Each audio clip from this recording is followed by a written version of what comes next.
나의 입술의 모든 말과 나의 마음의 모든 묵상이 주께 온전히 연락되기를 간절히 바라나이다. 아멘. 아멘. 우리 사랑하는 성도 여러분, 다시 한번 새해 복 많이 받으시기를 바랍니다.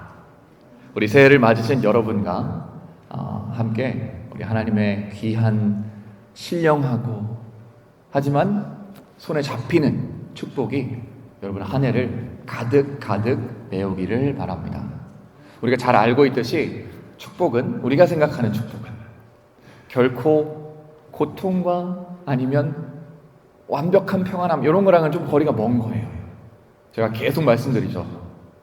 우리가 상황이 아무리 어려울지라도 우리의 시선이 하나님께 향해 있으면, 그리고 그 순간에도 할렐루야 고백할 수 있으면 하나님께서는 그 순간들을 축복의 순간들로, 복의 순간들로 만들어 줄 거라는 걸 너무나도 성경이, 그리고 우리의 신앙의 전통이 말해주고 있습니다. 그런 하나님의 축복이 여러분들과 함께 하시기를 바랍니다. 우리가 새해가 시작이 되면 많은 사람들이 늘 항상 하는 게 하나 있습니다. 바로 새로운 결심들을 세우는 거죠. 이런 것들, 저런 것들은 내가 꼭 해야 되겠다. 혹시 그런 거 있으세요, 여러분?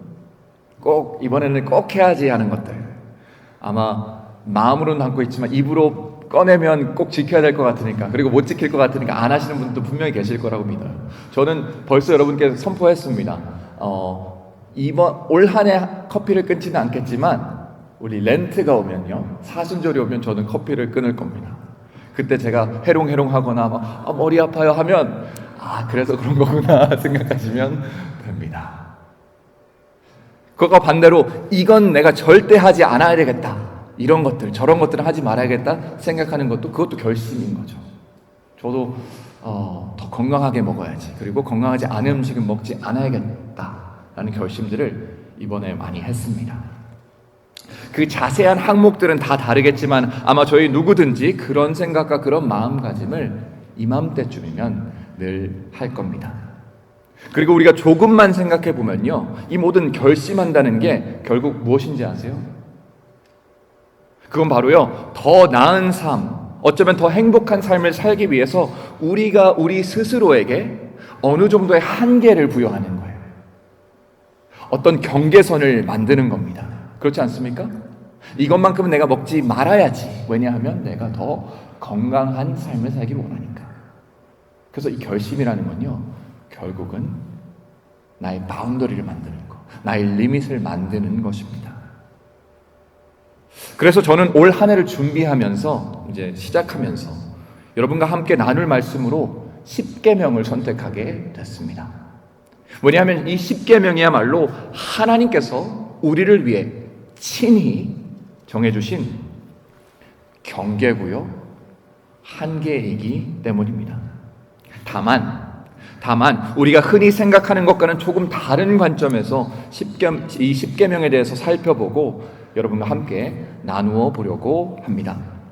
그래서 사실 오늘 이 말씀은요, 새로운 10주짜리 설교 시리즈의 시작이자 앞으로 이어질 모든 이제 9개의 설교의 기초를 놓는 그런 기반이 되는 설교라고, 그런 말씀이라고 생각하시면 되겠습니다.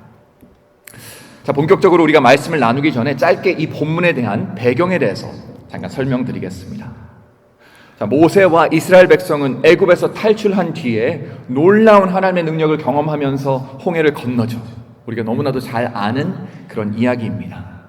그리고 모세와 이스라엘 백성은 이제 시내산 기슭에 도착을 합니다.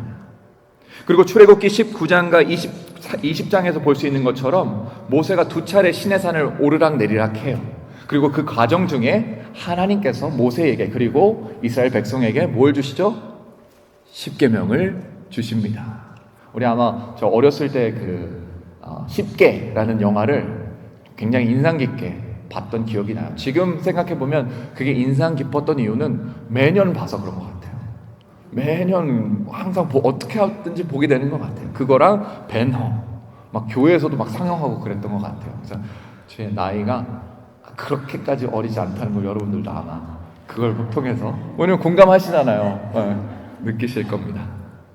아무튼 그래서 하나님께서 그 십계명을 주십니다.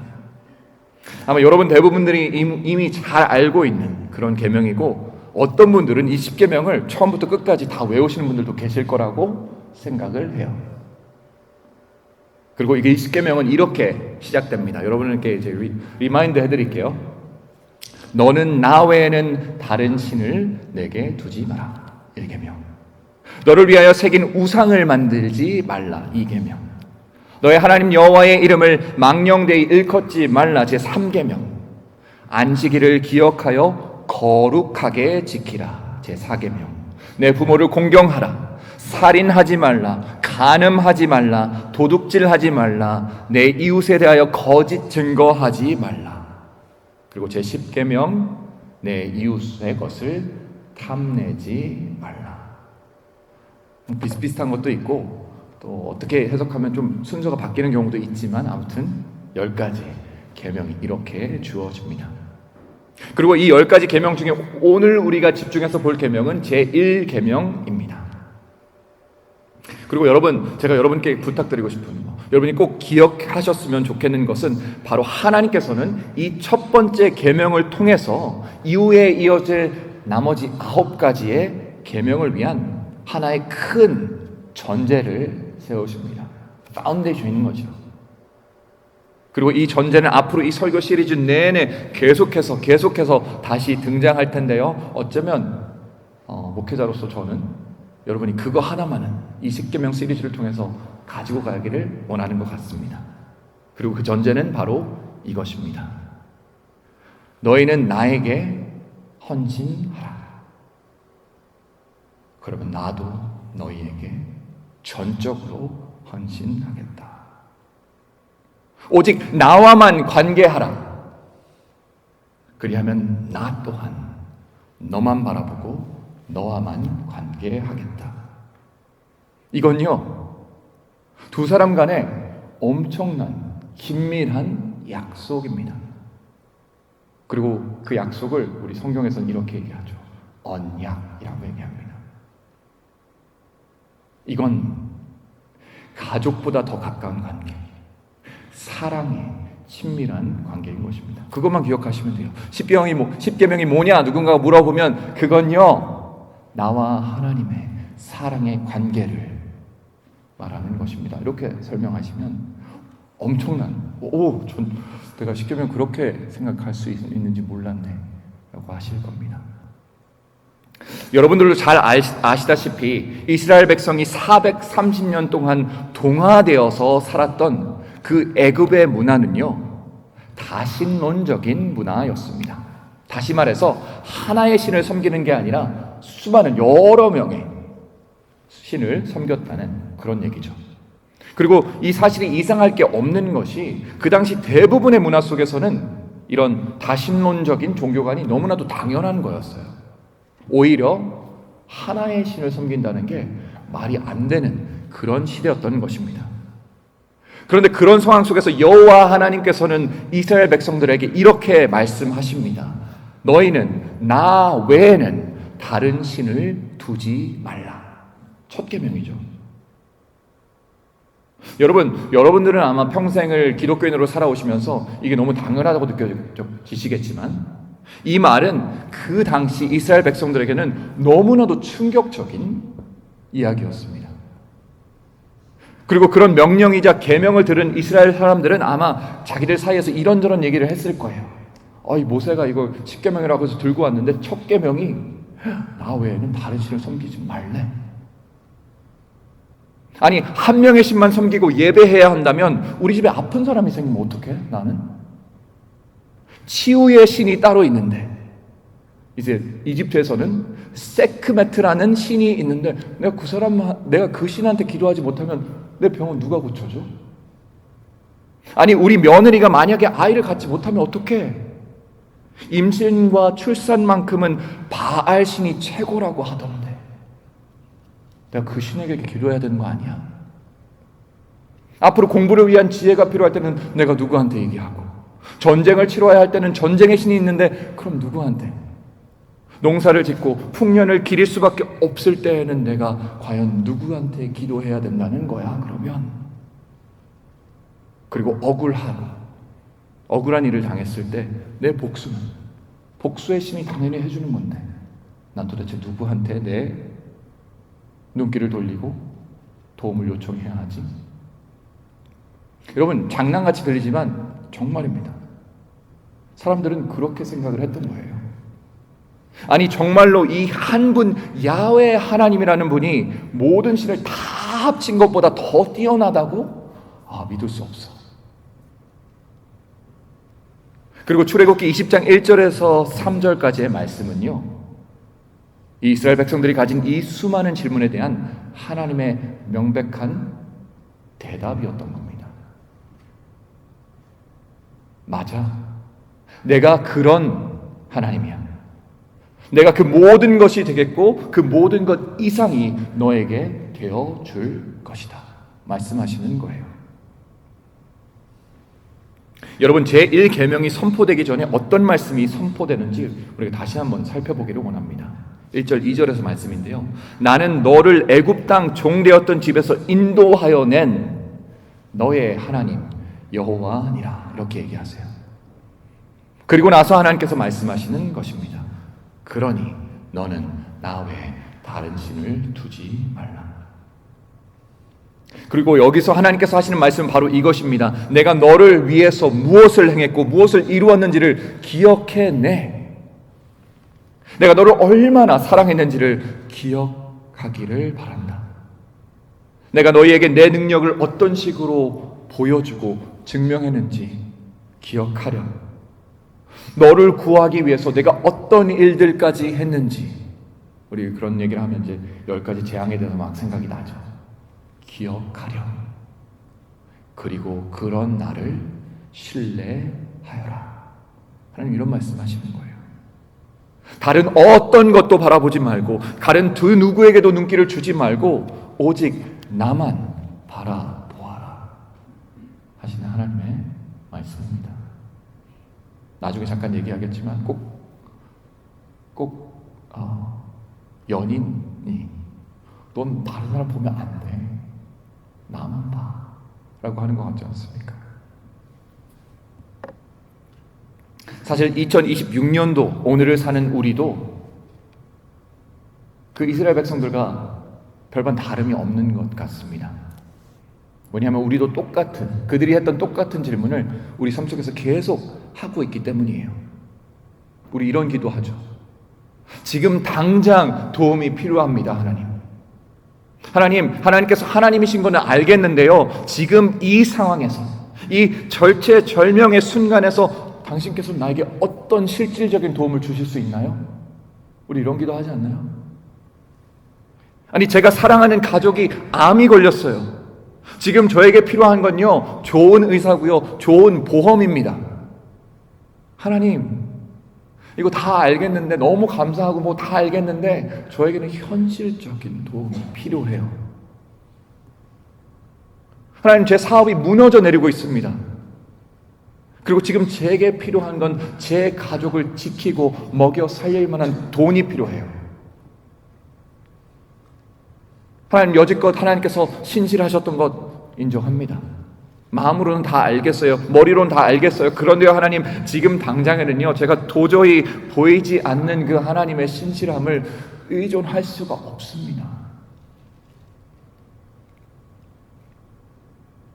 제가 지어내는 어떤 말들인가요? 저는 아니라고 생각합니다.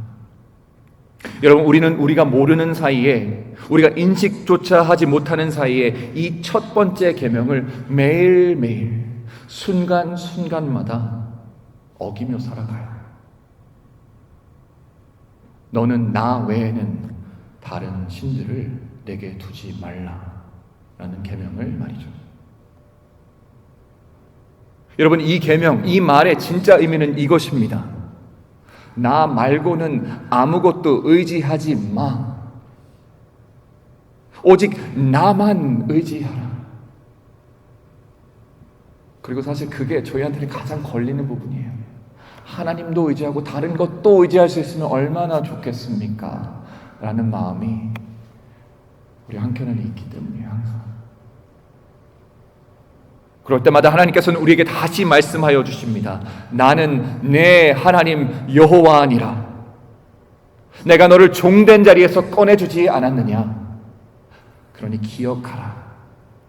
너는 죄와 수치 가운데 있었지만, 사망의 자리에 있었지만 내가 그 속에 있는 너를 건져내서 너의 이름을 불러 건져냈고 영원한 생명의 자리에 올려두었다 말씀하시는 거예요. 기억하라. 내가 내 아들을 너에게 보내지 않았니? 내가 그를 통하여 속량하지 않았니? 그리고 나서 그 예수 그리스도라는 그 아들로 말미암아 너는 나의 아들이 되었고 딸이 된 것 아니니? 내가 너의 아버지이니라 말씀하시는 거예요. 그리고 예수님께서 친히 요한복음 14장 23절에서 이렇게 말씀하십니다. 우리 본문 다른 말씀이죠. 예수께서 대답하여 이르시되 사람이 나를 사랑하면 내 말을 지키리니 내 아버지께서 그를 사랑하실 것이요 우리가 그에게 가서 거처를 그와 함께 하리라. 우리 십계명이 우리에게 주어졌잖아요. 우리 십계명 이렇게 생각하기 쉽습니다. 무엇을 하는 것 하지 않는 것. 근데 요한복음 뭐라고 말하고 있죠? 사랑이 그 안에 있다고 해요. 사랑하면 합니다. 여러분 아시잖아요. 내가 누군가를 사랑하면 할 일도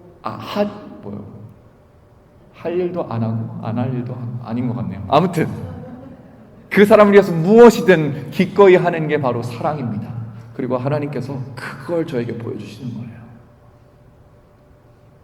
그리고 이것이 바로 제1계명에 딸려오는 붙어오는 약속입니다. 바로 내가 너의 하나님이 되겠다라고 하는 거죠. 엄청난 거예요. 내가 너의 것이 되겠다 하는 겁니다. 그리고 어떤 의미에서 제1계명은 하나님께서 자기 백성 여러분과 저에게 보내시는 어떤 청혼의 메시지 같아요. 꼭 사랑의 편지입니다. 정말 그래요. 우리는 종종 십계명을 해야 할 것과 하지 말아야 할 어떤 목록 정도로만 생각하죠. 제가 다른 관점에서 십계명을 보기를 원한다고 했잖아요. 이건 절대 목록이 아닙니다. 규칙이 아닙니다. 지키지 않으면 처벌을 받는 법규가 아니고요.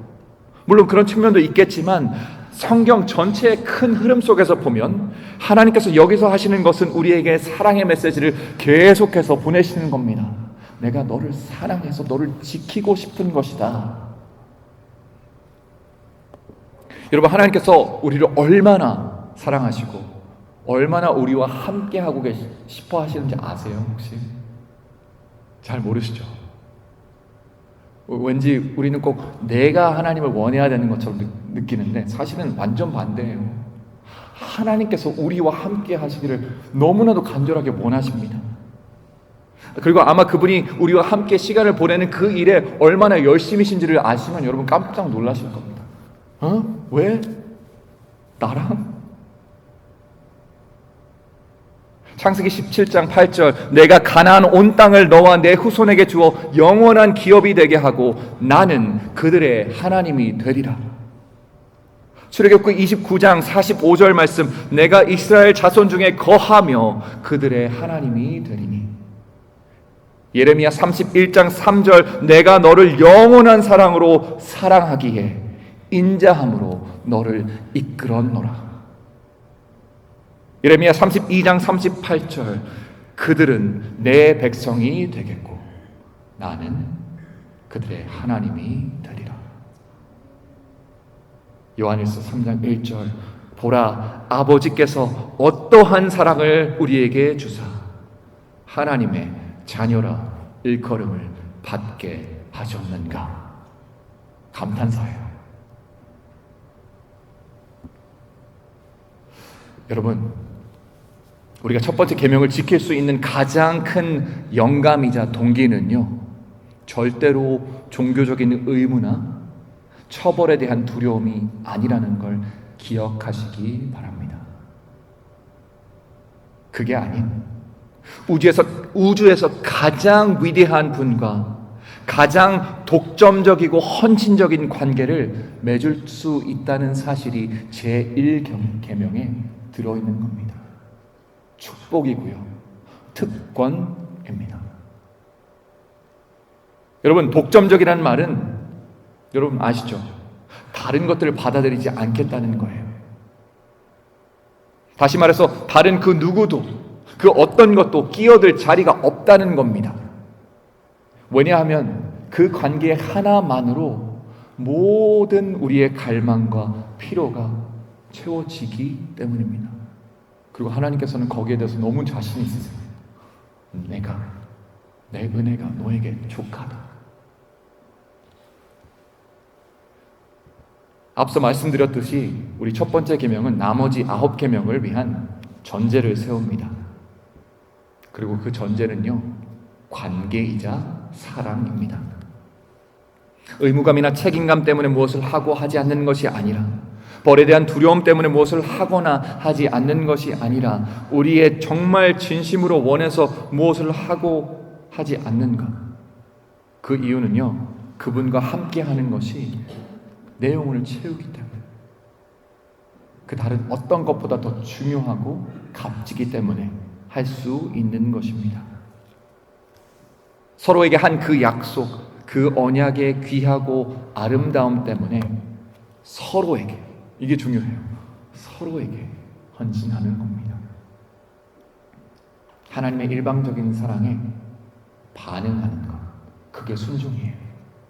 여러분, 그게 순종입니다. 그리고 그게 믿음인 겁니다. 어린아이는요, 부모와의 관계 속에서 배우고 친구와의 관계 속에서 성장하고 또 사랑하는 사람과 연인과의 사랑 속에서 성숙해 갑니다. 그리고 우리도 마찬가지입니다.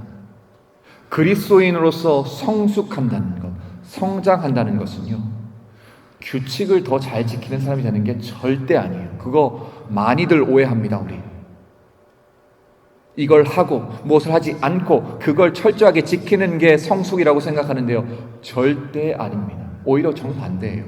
그 사람은 실제로 성숙하지 못한 사람이에요.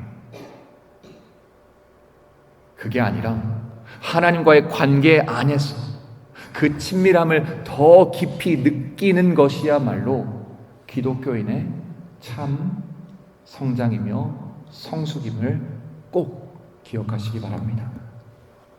이 새해 첫 주일 아침, 저는 저와 여러분들에게 이 질문을 던지고 싶습니다. 여러분은 여러분을 애타게 부르신 그 하나님의 그 사랑의 메시지에 응답하시겠습니까? 아무런 조건 없이 그분께 온전히 헌신하시겠습니까? 왜냐하면 그분의 은혜가 나에게 족하기에, 왜냐하면 하나님께서는 오늘 우리 모두에게 이렇게 말씀하시기 때문입니다. 나는 너를 애굽 땅 종되었던 집에서 인도하여 낸 내 하나님 여호와니라. 너는 나 외 다른 신을 내게 두지 말라.